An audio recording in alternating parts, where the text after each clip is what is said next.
सय्यदना व सनदना व हबीबना व दलीलना व सनदना व हबीबना व दलीलना व मौलाना मुहम्मदन अब्दुहु व रसूलुहु अम्मा बादु फया अय्युहन्नास इत्तक़ुल्लाह तआला क़ाल अल्लाहु तआला अज़्ज़ा व जल्ला फ़िल क़ुरआनिल हमीद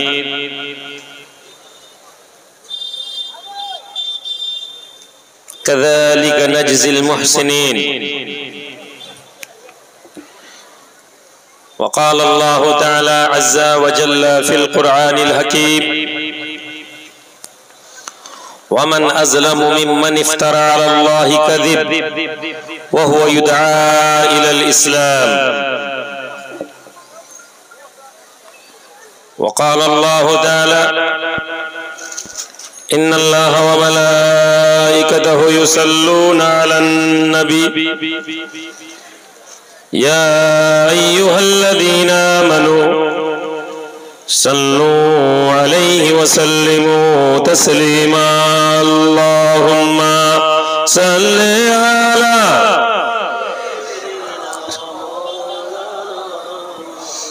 वअला आलि सय्यिदिना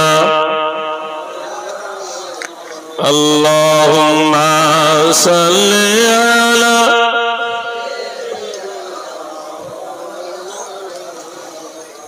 वअला आलि सय्यिदिना अल्लाहुम्मा सल्लि अला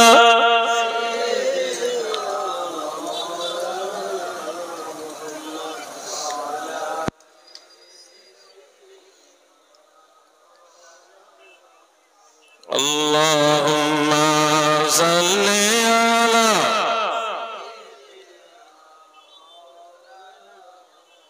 वअला आलि सय्यिदिना गिरे सबनम फूलों पर गिरे सबनम फूलों पर पचीनम नहीं होती जुदाई लाख हो जाए रसूल मुहब्बत कम नहीं होती अल्लाहुम्मा सल्लि अला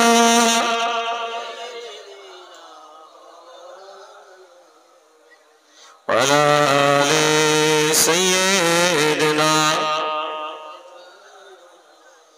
ये किसने पुकारा ये किसने पुकारा मुहम्मद मुहम्मद बड़ा लुत्फ आया सवेरे सवेरे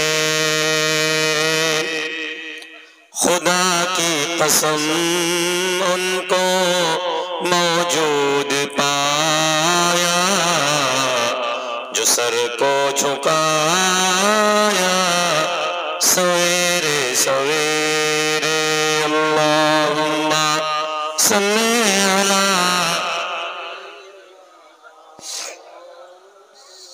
वअला आलि सय्यिदिना खुदाया बहार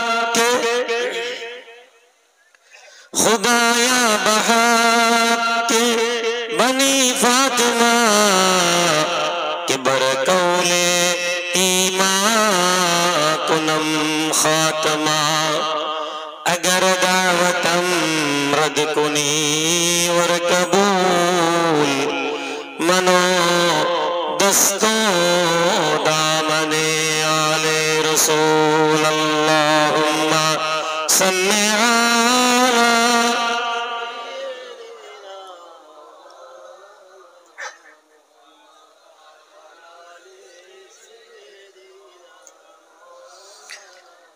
या रब सुदायम तबाह बया मुर्ज़ मुराद सुदरुए दिलम शिया बया मुर्ज मुरा दर्दा के बजुस गुनाह न करदम कारे बख्शिंदाए हर गुनाह बया मुर्ज मुरा बलगल उला बिकमालिही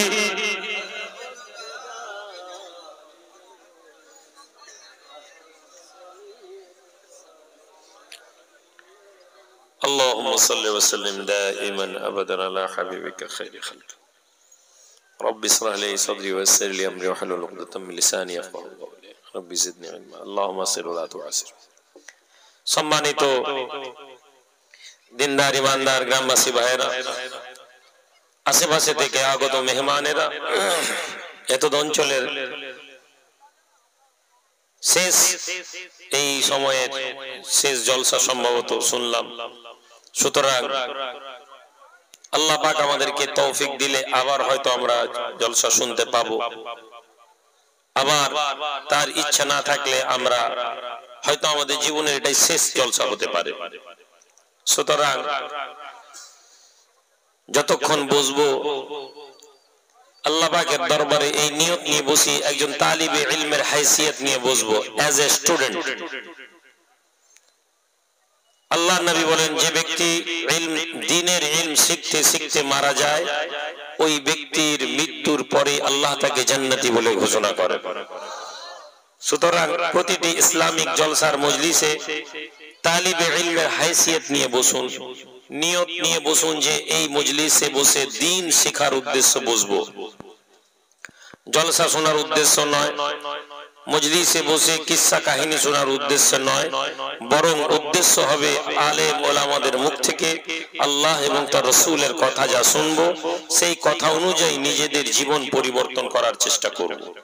এই নিয়ত নিয়ে যদি বসি এতেও সওয়াব আছে। আলহামদুলিল্লাহ, ইসলাম ওই দিন, ইসলাম আল্লাহর কাছে ওই ধর্ম যে ধর্মকে আল্লাহ নিজে ইন্না দীনা ইনদাল্লাহিল ইসলাম, আল্লাহর কাছে মনোনীত ধর্ম হচ্ছে ইসলাম। আল্লাহ পাক এই ধর্মকে স্পেশালি সার্টিফাইড করেছেন, স্পেশালি আল্লাহ পাক ঘোষণা দিয়েছেন আমার কাছে মনোনীত ধর্ম কি না ইসলাম। আর মানব সম্প্রদায়ের মধ্যে উম্মতের মধ্যে সর্বশ্রেষ্ঠ উম্মতকে আল্লাহ পাক বলেছেন কুনতুম খায়রা উম্মাতিন, তোমরা হচ্ছে পৃথিবীর জমিনে শ্রেষ্ঠ উম্মত। জোরে বলুন কারা? the people who follow the Prophet Muhammad Rasulullah sallallahu alaihi wasallam, ummat Muhammadi. And why you are the best? Because Allah subhanahu wa ta'ala said ukhrijat linnas, মানব সভ্যতার জন্য আমি তোমাদেরকে শ্রেষ্ঠ উম্মত করে পাঠিয়েছি। কি করার জন্য? না তোমরা তা'মুরুনা বিল মারুফ ওয়া তানহাউনা আনিল মুনকার ওয়া তু'মিনুনা বিল্লাহ। তোমরা মানুষকে কিসের জন্য ডাক দিবে? তোমরা পৃথিবীর জমিনে এই জন্য বেস্ট হবে, মানব কল্যাণের জন্য, মানবতার জন্য তোমাদেরকে বার করা হয়েছে। তা'মুরুনা বিল মারুফ, তোমরা মানুষকে এই জন্য তোমাদেরকে বেস্ট করা হয়েছে, তোমরা মানবতাকে, মানব জাতিকে, পৃথিবীর সমস্ত লোককে আল্লাহর হুকুমের দিকে আহ্বান করবে। ওয়া তানহাউনা আনিল মুনকার, এবং তোমরা পৃথিবীর মানুষকে নিষেধ করবে যা আল্লাহ পাক পৃথিবীর জমিনের জন্য নিষেধ করেছেন। তোমরা মানুষকে নিষেধ করবে, মানবতার দুশমন যা আছে তার জন্য নিষেধ করবে। ওয়া তু'মিনুনা বিল্লাহ, এবং তোমরা আল্লাহর প্রতি ঈমান আনবে। তাহলে আমরা আজকের দিনে যদি এখানে বসি, আমরা কারা? আমরা ওই উম্মত যাদেরকে আগে থেকে ডিক্লেয়ার করে দেওয়া হয়েছে যে তোমরা হচ্ছে পৃথিবীর মধ্যে সবচেয়ে বেস্ট। তাহলে আমি সবচেয়ে বেস্ট হওয়ার জন্য আপনার আমার মধ্যে কি যোগ্যতা থাকা দরকার?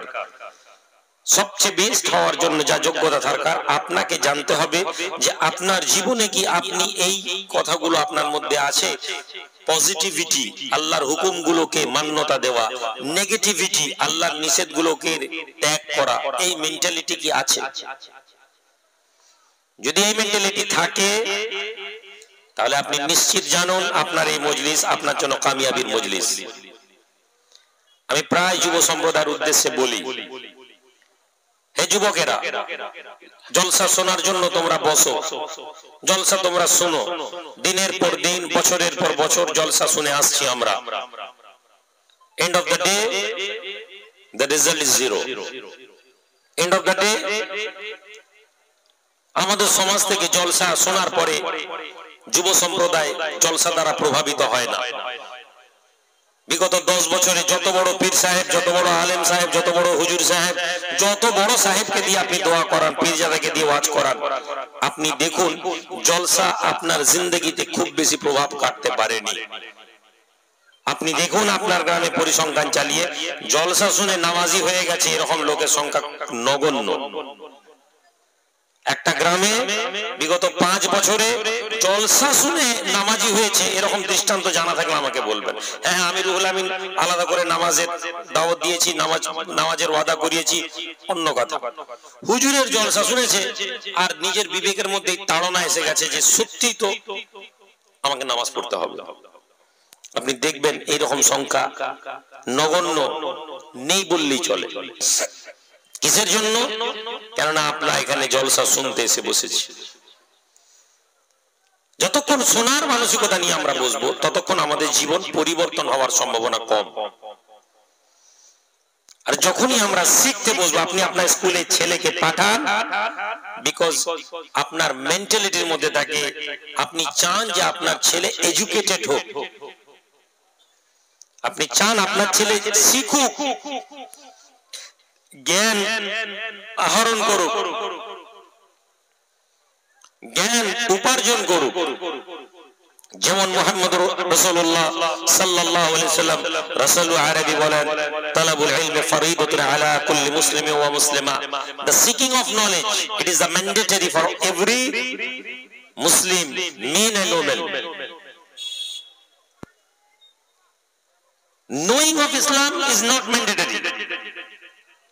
আমি ধর্ম জেনে ফেলেছি, আমি নামাজ পড়তে হবে জানি, রোজা রাখতে হবে জানি, হজ করতে হবে জানি, না না, এই জানাটা this is not enough for a Muslim. একজন মুসলমান হওয়ার জন্য এটা যথেষ্ট নয়। সিকিং অফ নলেজ, জ্ঞান অর্জন করা, জ্ঞান অর্জন করে and the implement of the order of Allah সুবহানাহু ওয়া তাআলা, it is mandatory for every Muslim. আমাদের জন্য এটা বাধ্যতামূলক যে আমরা এখানে যারা বসেছি আমরা যা শুনবো, শোনার পরে আমরা এখান থেকে বেরিয়ে আমরা আমাদের জীবনে নিয়ে আসবো। আর আমি জানি আমি আপনাদেরকে নামাজ পড়ার কথা বললে আপনারা আমার কথা শুনবেন না। আমি জানি আপনাদেরকে যদি রোজার কথা বলি আপনি কাজ করতে গিয়ে বলবেন আমার পেটে গ্যাসে রুগী, রমজান এলেই আমরা গ্যাসে রুগী হয়ে রোজা রাখার মানসিকতা অনেক ছেলে নষ্ট হয়ে যায়। সুতরাং আজকে আমি আপনাদেরকে এমন কিছু জিনিস নিয়ে আলোচনা করার চেষ্টা করব যা আপনার এবং আমার মেন্টালিটিকে একটু চেঞ্জ করবে। কিসের দিকে? যে এই লোকেদের লোক কিভাবে হওয়া যায়। সাহাবা কারা ছিলেন? মদ খেতেন ঈমান আনার আগে। ঈমান আনার আগে সাহাবায়ে রাসূলরা মদ খেতেন। তখন ইসলামের দুনিয়াতে মদকে হারাম করা হয়নি, এবং মদ মানে দে আর অ্যালকোহল এডিক্টেড। তারা মদ ছাড়া বাঁচতে পারতেন না, এত বেশি তারা শরাব পান করতেন। হাত্তাকে বড় বড় সাহাবাদের জীবনে এরকম পাওয়া গেছে যে তারাও মদ খেতেন ঈমানে আসার আগে, ইসলামে মদ হারাম হবার আগে। এরপরে আল্লাহ সুবহানাহু ওয়া তাআলা মদকে নিষেধ করলেন। কি নিষেধ করলেন? কোরআনে ঈমানদারদেরকে বললেন মদের বেশিরভাগটাই খারাপ, যতটুকু অল্প কিছু এর মধ্যে ভালো আছে। সাহাবারা নিজেদের মধ্যে যেহেতু মদের তারা বেশিরভাগ টাইম ড্রাঙ্ক হয়ে থাকতেন, মদকে তারা ভালোবাসতেন, ফলে তারা বলতে লাগলেন যে মদের ভালো দিকটা ভেবেই আমরা খাবো, খারাপটা ভেবে খাবো না। সেকেন্ড ফেজ আল্লাহ সুবহানাহু ওয়া তাআলা কোরআনে আয়াত অবতীর্ণ করলেন যে তোমরা যখন মাতাল থাকো লা তাকরাবুস সালাত ওয়া আনতুম সুকারা, তোমরা যখন মাতাল থাকো তখন তোমরা নামাজের কাছে যেও না। আবল তাবল বকছো, যতক্ষণ তোমাদের এই অসংলগ্নতা থাকে তোমরা মসজিদে নামাজের কাছে যেও না। ফল হলো কি? সাহাবারা দিনের বেলা আর মদ খেতে পেলেন না। দিনের বেলা মদ খেলে জোহর কাজা হয়ে যাবে, জোহর মসজিদে না গেলে নবীজি জিজ্ঞেস করবেন কোথায়, আর নবীজির সামনে এটা বলতে পারবো না যে মদ খেয়ে আসতে পারিনি। দুপুরে খেলে আসর কাজা, আসরে খেলে মাগরিব এশা নষ্ট। ফলে তারা কি করতেন, রাতের বেলা এশার নামাজ পড়ে টড়ে গিয়ে মদ খেতে বসতেন, ফজর পর্যন্ত তাদের নেশা কেটে যেত। ফলে তারা আবার মদের যে আয়াত অবতীর্ণ হয়, এই আয়াত রাতের বেলা অবতীর্ণ হয়েছিল মদিনা মুনাওয়ারায়। রাসূলুল্লাহর কাছে এই আয়াতটি রাতে অবতীর্ণ হয়েছিল। জিবরিল আমিন এসে আল্লাহর আয়াত অবতীর্ণ করলেন মুমিনদের জন্য।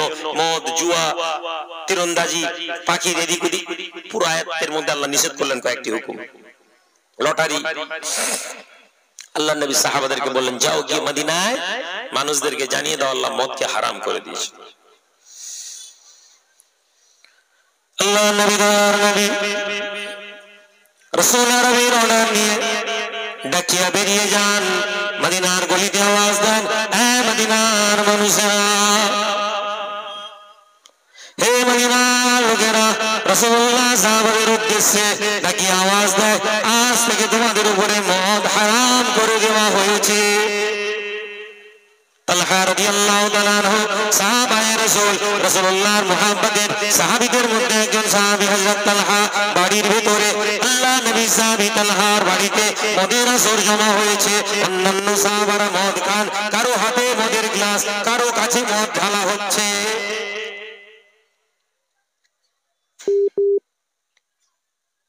কারো কাছে মদ ঢালা হচ্ছে, কারো হাতে মদ, কারো হাতে মদের গ্লাস। হযরত তালহা রাদিয়াল্লাহু তাআলা আনহু মদটা নিয়ে ঢালছেন। এমন সময় একজন বলছেন, কেউ আওয়াজ দিচ্ছে, কিছু সন্দেশ, কিছু নির্দেশনা কেউ পড়ছে, 2000 লোক দেখে নিবে হয়তো। প্রতিটা জীবনে, প্রতিটা কাজের জায়গায় সৎ থাকো, অনেস্টির সাথে থাকো, ডিগনিটি তোমার থাকা দরকার। তোমার নিজের কাজের উপরে তুমি সম্মান করো।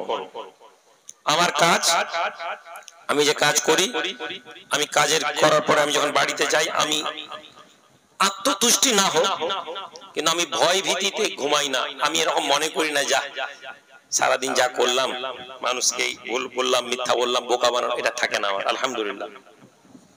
ফলে আমার কিছু নেওয়ার মতন, হারানোর মতন নেই। তোমাদেরকেও শিখি, ভণ্ডামি কথা কিছুটা বলা যায়, কিছুটা ভণ্ডামি কথা বললে মানুষকে আকর্ষিত করা যায়, কিছু ফটকামি কথা বলে কিছু মানুষের অ্যাট্রাকশন পাওয়া যায়। এখন এখানে যা লোক আছে আলহামদুলিল্লাহ, আবার কিছু যদি ভুলভাল কথা বলি, আরো লোক যারা ভাত ভাত খাচ্ছে ঘরের মধ্যে বসে, তারাও ছুটে আসবে, কি নাই কি নাই।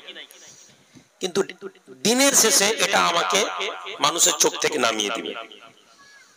ফলে আমরা চেষ্টা করি সব সময় যেন আমাদের জায়গায় আমরা সৎ, আমাদের জায়গায় আমরা পরিচ্ছন্ন থাকি। তালহা রাদিয়াল্লাহু তাআলা আনহুর বাড়িতে মদ ঢালা চলছে। এমন সময় বলছেন যে মনে হয় কোন ডাকিয়া নির্দেশনা, কিছু ডাক নির্দেশ দিচ্ছে।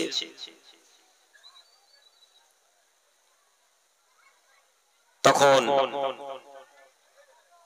সবাই স্তব্ধ হয়ে গেলেন। হাতে মদের গ্লাস তালহা ঢালছেন, কারো বাটিতে জামের মদ আছে। এমন সময় তারা কানের মধ্যে তাদের আওয়াজ এলো যে রাসূলুল্লাহ মদকে হারাম করে দিয়েছেন।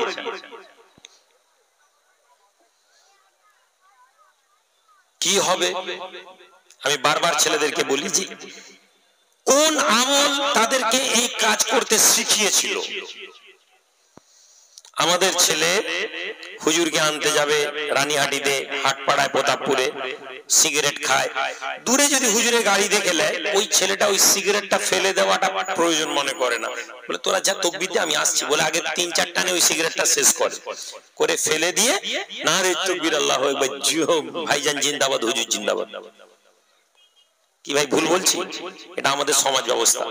10 টাকা, 5 টাকা, 20 টাকা, কত টাকা দাম জানি না, 2-5 টাকা 20 টাকার সিগারেটকে আপনার মনে হয় না যে এটা ফেলে দিই, হুজুর আসছে অর্ধেকটা খেয়েছি ফেলে দিই, না না, আপনার মনে হচ্ছে 20 টাকা সিগারেট ফেলে দিব, আরো 4 টান টেনে তাড়াতাড়ি করে ধোঁয়া ফুঁকে সিগারেটটা ফেলেন। কিসের জন্য? আর এরা অ্যাডিক্টেড, এরা অ্যালকোহলিক। ঈমান এনেছেন, নামাজ পড়েন, সব করেন, রাসূলুল্লাহকে মানেন। কেমন মানেন? মদ এদের খাওয়া দৈনন্দিন অভ্যাস। আইয়ামে জাহেলিয়াতের জামানার আগে থেকে মদ খেতেন। এই মানুষ মদ খেয়ে সাহাবারা বসেছেন, যেই কানের মধ্যে এসেছে। আল্লাহ নবী সাহাবী সাইয়েদনা তালহা বলেন, ডাকিয়ার কথা যখন আমাদের কানে আসে, রাসূলুল্লাহর নির্দেশ যখন, আল্লাহর ওহীর কথা যখন আমাদেরকে বলা হয়, আমরা আওয়াজ দিলাম, আমাদের মধ্যে থেকে কোনো এক ভাই বলল, হে মুসলমানেরা, আল্লাহ পাক মদকে হারাম করে দিয়েছেন, ইসলামের জন্য আর মদের কোনো জায়গা নেই, আর আমরা এই মদ খেতে পারবো না, যে যেমন অবস্থায় আছো মদের মধ্যে আর হাত দিও না, মদকে ফেলে দাও। আল্লাহ নবী সাহাবী তালহা বলেন, আমরা যে যেমন অবস্থায় মদ খেয়ে সেই অবস্থায় মদের পাত্রগুলো মাটিতে ফেলে দিয়েছিলাম। জোরে বলা যাবে না? জোরে বলবেন না? আপনার ঈমান আছে? বর্তমান বক্তা বলছে আবু বকরের থেকে আমার বেশি নাকি নাকি একটা বলেছে না কিছুদিন আগে, ফেসবুক না ইউটিউবে মাঝে মাঝে দেখতে পাওয়া যায়। নবী বলছেন সবচেয়ে ছোট সাহাবীর আমল, সবচেয়ে তাবাকাতের দিক থেকে সবচেয়ে বড় আবু বকর সিদ্দিক, তাবাকাতের দিকে যদি সবচেয়ে ছোট কোন সাহাবীকে দাড়ি পাল্লায় রাখা হয়, গোটা মানব জাতির আমল সাহাবাদের পর থেকে নিয়ে গোটা পীর পয়গম্বর, পীর ওলি আউলিয়া যত থাকবে সবকে যদি একদিকে দাড়ি পাল্লায় রাখা হয়, একজন সাহাবীর মোকাবিলায় তার আমল থাকবে না। জোরে বলুন। আর আপনি বলছেন আমি তো আবু বকর থেকে বেশি আমার হজ আছে, আমল আছে না, কি বলেছি? আল্লাহ মাফ করুক। তাহলে আমি এই কথা কখন বলতে পারি? যখন আমার ঈমান সাহাবাদের ঈমান সম্পর্কে জানবে না। কেন আজকে আমরা এখানে এসে বসেছি? কেননা আমরা নামাজ রোজার কথা শুনলেও আমাদের জীবনে এফেক্ট হয় না। কেন না, এই নামাজ রোজা আমাদের ঈমানের জায়গায় আমরা যতক্ষণ না তৈরি হতে পেরেছি আমাদের নামাজ রোজা তৈরি হয় না। তো ঈমান কি? ঈমানকে যদি তৈরি করতে হয় সবার আগে পজিটিভিটি আমাদের মধ্যে আনতে হবে। পজিটিভিটি কখন আসে? যখন বান্দা কোনো বিষয়ের মধ্যে আকাঙ্ক্ষা জন্মায়, লোভ জন্মায়। আজ আমরা যারা এখানে বসেছি, এই মজলিসের মধ্যে যত লোক আছেন, বিশ্বাস করুন আপনি আমার যদি ক্যালকুলেশন করা হয়, আমাদের মধ্যে সবচেয়ে বেশি নেগেটিভিটি ভরে আছে, আমাদের মধ্যে হতাশা ভরে আছে, আমাদের মধ্যে নেতিবাচক জিনিস ভরে আছে। অথচ আল্লাহ পাক আমাদেরকে এই শিক্ষা দিয়েছেন যে যে কোনো অবস্থায় তুমি কি করবে না, আল্লাহর শুকরিয়া আদা করবে। আর যখনই তুমি আল্লাহর শুকরিয়া আদা করবে, লাইন শাকারতুম লাযিদান্নাকুম, আল্লাহ বলেন তুমি শুকরিয়া আদা করো আমি তোমাকে বাড়িয়ে দেব। যে কোনো পজিটিভিটির মধ্যে তুমি আমার শুকরিয়া আদা করো, নেগেটিভিটির মধ্যে তুমি আমার কাছে সারেন্ডার হও। কোরআনের আয়াত দিয়ে এই পজিটিভিটির সংজ্ঞা বোঝার চেষ্টা করি। আজকে আমরা আমাদের জীবনের মধ্যে ভালো ধারণা নিয়ে মজলিস থেকে বেরোবো, আমাদের জীবন নিয়ে ভালো ধারণা নিয়ে বেরোবো। আজকের দিনে আমরা এখানে এসেছি, আমাদের অভিযোগ হুজুর আমার চাকরি নেই, হুজুর আমার কাজ নেই, ভাইজান আমার মেয়ের বিয়ে নেই, ভাইজান আমার শরীর খারাপ। ভাইজান আপনার মধ্যে এত কিছু আছে, আসেন আপনি এই এত কিছুকে আপনি কি করে চেঞ্জ করে এই দুর্বলতাগুলোকে আমরা আমাদের শক্তি বানাতে পারি। আমি আপনাদেরকে, আমাকে নিয়ে মাইক ভিডিও হয় বলে আমি অনেক কথা বলতে পারি না, এই জন্য আমি অপছন্দ করি। আমি জলসা লোককে শোনানোর জন্য আসিনি ভাই, আমি চাই উইথাউট ক্যামেরাতে আপনারা বসে আমার কথা শুনুন, যাতে আমি আমার জীবনকে নিয়ে কখনো কখনো আপনাদেরকে দৃষ্টান্ত দেখাতে পারি, আপনাদেরকে জানাতে পারি। কেননা আমি আপনাদেরকে শেখানোর জন্য এসেছি, আল্লাহ যতটুকু আমাকে তৌফিক দিয়েছেন। যখন মোবাইল চলে বাইরের লোক দেখবে, আমি চাই না আমার ওয়াজ বাইরের লোক শুনুক, আমি চাই না যে বাইরের কোনো লোক আমার কথা শুনুক, আমার প্রয়োজন নেই। মুর্শিদাবাদের লোক আমার ওয়াজ শুনলো কি শুনলো নিয়ে প্রশ্ন আমাকে করা হবে না, বরং আমাকে বলা হবে যে তোমাকে যেখানে পাঠানো হয়েছিল সেখানে তুমি কতটা দিন পৌঁছেছো।